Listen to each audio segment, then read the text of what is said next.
वो पिछली वीडियो में वो क्विट हो गया था, तो मैं इसको 2 पार्ट्स में बना रही हूँ। तो 1.4 मिलियन ऐसे स्थान है जहाँ एकल न्यूक्लियोटाइड बहुरूपता पाई जाती है। ठीक है, क्या लिखा है मैंने? एकल न्यूक्लियोटाइड बहुरूपता, यानी सिंगल न्यूक्लियोटाइड पॉलीमॉर्फिज्म। ठीक है, बहुरूपता कैसे आती है ये आपको पता है। ठीक है, तो जैसे इसको हम शॉर्टकट में कह देते हैं SNPs या स्निप्स, आपसे पूछा जाएगा। ठीक है, तो स्निप्स क्या है? देखिए, ये 3 क्षार क्रम मैंने बनाए हैं, AATTCCGG, ATTTCCGG, ACTTCCGG। क्लियर है? देखिए, इनमें ये क्रम सेम है, ये सेम है, ये सेम, ये सेम, ये सेम, ये सेम, ये सेम, केवल ये इन तीन पॉइंट पे ये अंतर आ रहा है। इसीलिए से क्या कह देते हैं हम? एकल न्यूक्लियोटाइड बहुरूपता, यानी एक न्यूक्लियोटाइड के कारण जो है बहुरूपता आ रही है। ठीक है, और ये हमारा बहुत जगह यूज़ होता है। ठीक है, अब जो दूसरा हमारा मेन पोर्शन है इसमें, इसकी मेथड क्या है? ठीक है, ये तो आपको पता है कि क्या मैंने आपको ह्यूमन जीनोम बताया, मेगा प्रोजेक्ट है, इसका एम क्या था और क्या क्या इसकी विशेषताएं निकल कर आई। ठीक है, अब चलिए हम आपको बताते हैं मेथड।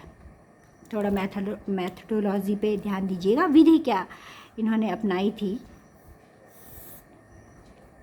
देखिए, विधि में इन्होंने 2 अप्रोच यूज़ करी थी। ठीक है, पहली जो अप्रोच थी उसका नाम था आपका अभिव्यक्त अनुक्रम टैग्स।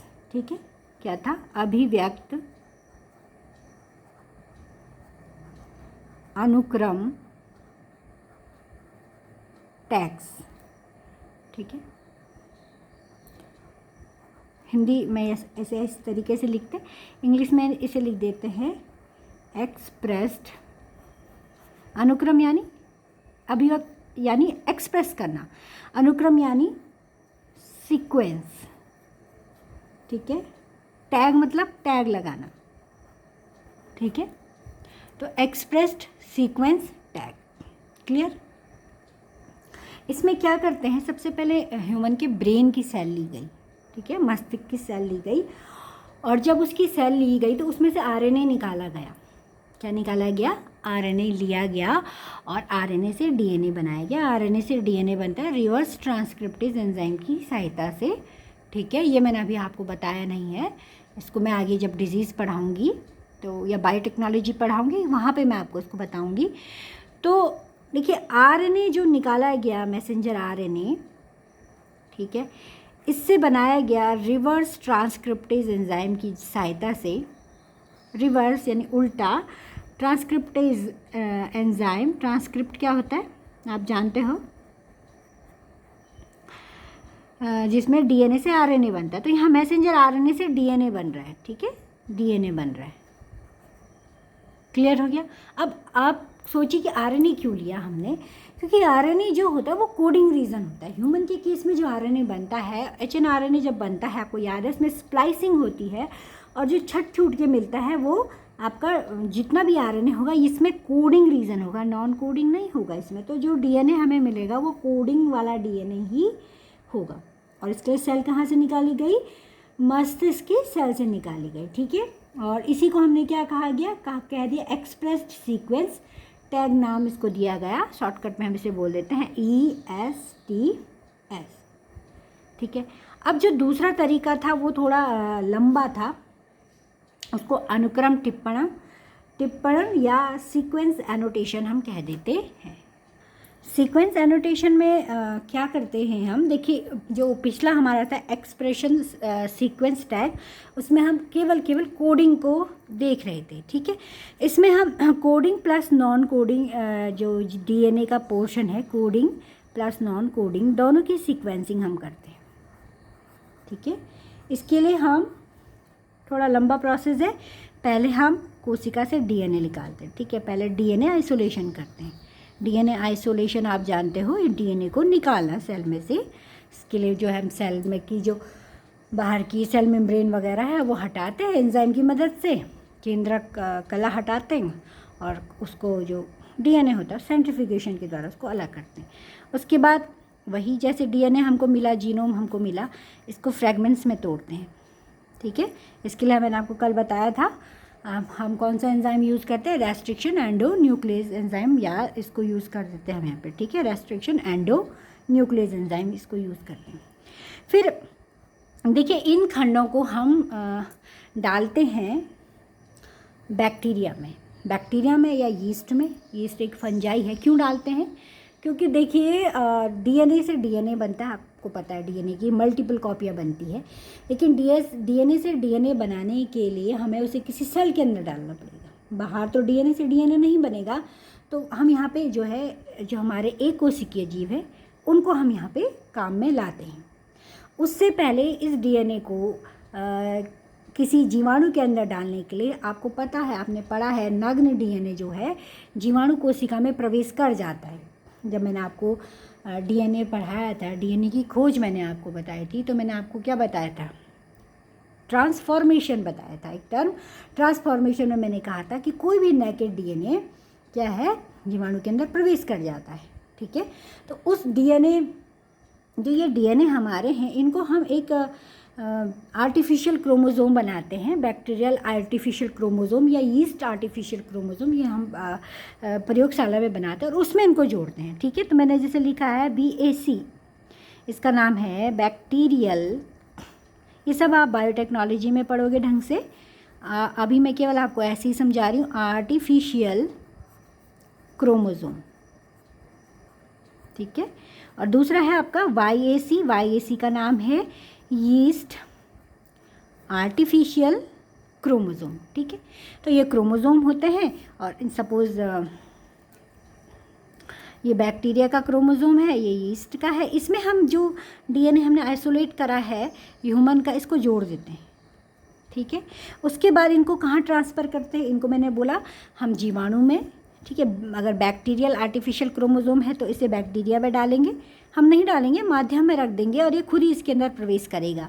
इसकी प्रवृत्ति होती है बैक्टीरिया के अंदर प्रवेश करने की, ये आपको पहले ही बताया गया है। और इसको हम क्या कहते देते हैं, किसकी प्रवृत्ति होती है? लेकिन डीएनए किसका होगा? बैक्टीरिया का होगा ना। तो इसीलिए हमने बैक्टीरिया का क्रोमोज़ोम बनाया है, डीएनए बनाया, उसमें हमने ह्यूमन का डीएनए जोड़ा है। ठीक है, तो इसको बैक्टीरिया या यीस्ट के अंदर प्रवेश कराते हैं। क्लियर हो गया? उसके बाद जब इनका बैक्टीरिया और यीस्ट के अंदर ये चले जाते हैं, ये बैक्टीरिया सेल है और इसके अंदर आपका जो है ये आ चुका है, तो ये क्लोनिंग करेगा। क्लोनिंग मतलब अपनी संख्या बढ़ाएगा, क्योंकि डीएनए से डीएनए बनेगा तो इसके अंदर इसकी मल्टीपल कॉपी बनती चली जाएगी। ठीक है, इसकी जो है 1 से 2, 2 से 4 कॉपियाँ बनेगी। इसको कहते हैं क्लोनिंग। क्या कहते हैं हम? क्लोनिंग, इनकी संख्या का बढ़ना। ठीक है, उसके बाद हमको मिलता है इसमें प्रत्येक खंड का आवर्धन हो जाता है, यानी इन खंडों की संख्या बढ़ जाती है। हमें इनकी संख्या ही बढ़ानी है ताकि हमें स्टडी में आसानी रहे। हम जो है क्रम निकालने में हमें डीएनए हमारे पास रहे। उसके बाद ये जो डीएनए खंड होते हैं जो क्लोनिंग से हमको मिलते हैं, ये किस क्रम में लगे होते हैं? ठीक है, इनका क्रम ज्ञात करने के लिए हमारे पास एक स्वचालित अपने आप चलने वाली मशीन होती है, ऑटोमेट डीएनए सीक्वेंस मशीन होती है। और ये मशीन जो है आपका फ्रेडरिक सांगर ने बनाई थी। ठीक है, तो इसको हम डाल देते हैं ऑटोमेट डीएनए सीक्वेंस करने के लिए। ठीक है, यानी ये डीएनए की सीक्वेंस करती है कि ये जितने हमको डीएनए मिले ना, ये खंड जो है हमने ये सब इनकी मल्टीपल कॉपी बनाई, उसके बाद इसको मशीन में डाल दिया, तो ये किस प्रकार से इनके क्रम होंगे, ये ऑटोमेट डीएनए सीक्वेंस एक स्वचालित मशीन होती है, उसका हम प्रयोग करते हैं। और ये मशीन किसने बनाई थी? आपका फ्रेडरिक सेंगर ने। ठीक है, तो फ्रेडरिक सेंगर ने ये मशीन बनाई थी प्रोटीन में अमीनो अम्ल के क्रम को निर्धारित करने के लिए, लेकिन ये यहाँ भी काम आ गई। अब जो है उसके बाद इन क्रमों को फिर सही क्रम में और सही क्रम में सीक्वेंस हो गई इसकी। ठीक है, अब सीक्वेंस होने के बाद जो है अब इनका जो है इनका मतलब इनको अनुक्रम ज्ञात होने के बाद, मतलब एक के बाद कौन सा डीएनए है, फिर इनकी सीक्वेंसिंग की गई, इनको ढंग से व्यवस्थित किया गया। उसके लिए यहाँ पे अतिव्यापी या ओवरलैपिंग खंडों की मदद ली गई।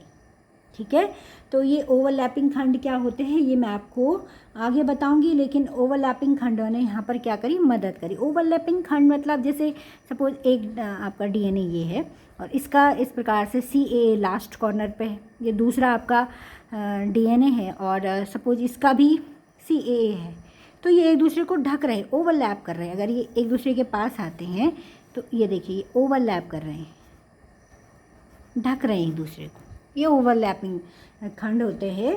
तो फिर इन प्राप्त अनुक्रमों को सही क्रम में व्यवस्थित करने के लिए ओवरलैपिंग रीजन को आधार बनाया गया। तो ऑटोनोमस डीएनए सीक्वेंस करने के बाद जो है ओवरलैपिंग खंडों की मदद से सही क्रम को पहचाना गया। तो सही क्रम किस प्रकार से होगा, क्योंकि इन्होंने तो ऑटोनोमस डीएनए सीक्वेंस में तो सीक्वेंस में आ गए हो, ठीक है, लेकिन सही क्रम कौन सा है इसको जानने के लिए हमने किसका यूज़ किया, ओवरलैपिंग खंडों का सही क्रम जानने के लिए ओवरलैपिंग खंडों का की मदद ली गई। ठीक है, ओवरलैपिंग रीजन का प्रयोग किया गया। ठीक है, तो इसके लिए मशीनों का प्रयोग किया गया। ओवरलैपिंग रीजन्स को जोड़ने के लिए भी बिना मशीनों के कार्य संभव नहीं था। बाद में इन खंडों को इनकी कार्यों के आधार पर जोड़ा गया और उसे हमने कह दिया टिप्पण। ठीक है, यह क्या कह दिया, आपका इंग्लिश में कह देते हैं इसे एनोटेशन। ठीक है, तो ये आपके सिलेबस में है, पूरी डिटेल जानकारी इसकी इसमें नहीं दी गई है, तो अगर आपसे पूछा जाता है तो आप एक क्रम याद रखिएगा।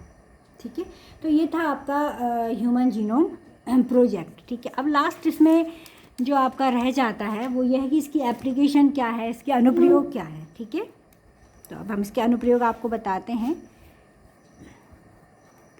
कहाँ इसको प्रयोग कर सकते हैं। देखिए, डीएनए ह्यूमन जीनोम प्रोजेक्ट अगर हमें पता हो जाए तो हम विभिन्न जो बीमारियां हैं उनको डायग्नोस कर सकते हैं। ठीक है, जैसे डायबिटीज़ हो रही है तो उसमें हम देख सकते हैं कि किस क्षार में किस क्रम में परेशानी हो रही है और उसको हम ठीक करके व्यक्ति को ठीक कर सकते हैं। ठीक है, तो पहला आपका हो गया डायग्नोसिस में। ठीक है, डायग्नोसिस में यानी बीमारियों को पहचाना और उनको ट्रीट करना। ठीक है, तो डीएनए टेक्नोलॉजी से फिर हम इसे ट्रीट कर सकते हैं।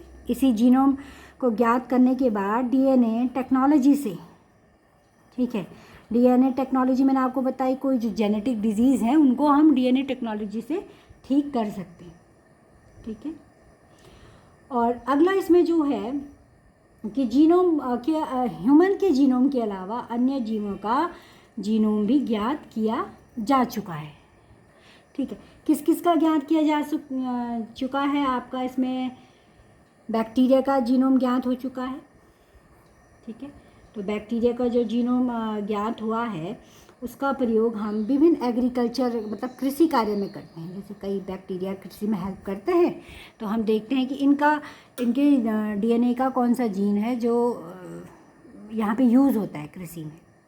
ठीक है, जैसे बैक्टीरिया है नाइट्रोसोमोनास, ये नाइट्रोजन फिक्सेशन में काम करते हैं, तो हमने निफ जीन वहाँ से निकाल लिया। वो निफ जीन होता है, उस जीन को निकाल के हम प्लांट के अंदर डाल रहे हैं, तो हमें बैक्टीरिया की ज़रूरत ही नहीं है। बाय द वे बैक्टीरिया नहीं वहाँ पे पनप पाता है, तो वहाँ पर इसका यूज़ किया जा रहा है। ठीक है, और कहाँ का यूज़ हो रहा है, जैसे ह्यूमन वेलफेयर में मनुष्य के विकास के लिए इसका कार्य यूज़ किया जा रहा है। ठीक है, किसी सपोज़ बैक्टीरिया की अगर हमें जेनेटिक इन्फॉर्मेशन प्राप्त हो जाए तो वहाँ पे उसको मारने के लिए कौन सी मेडिसिन हमें चाहिए, कैसी प्रोटीन हमें चाहिए, वो हम उसमें पता कर सकते हैं।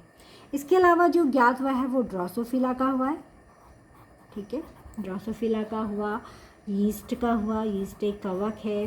ठीक है, और ये बायोटेक्नोलॉजी में बहुत ज़्यादा यूज होता है यीस्ट, जब आप आगे पढ़ेंगे तो ह्यूमन के लिए, क्योंकि यूकैरियोटिक सेल है, तो ह्यूमन के केस में इसका बहुत ज़्यादा प्रयोग किया जाता है। और राइस का, धान का भी हमने पौधों में धान का भी जेनेटिक अनुक्रम ज्ञात कर लिया है।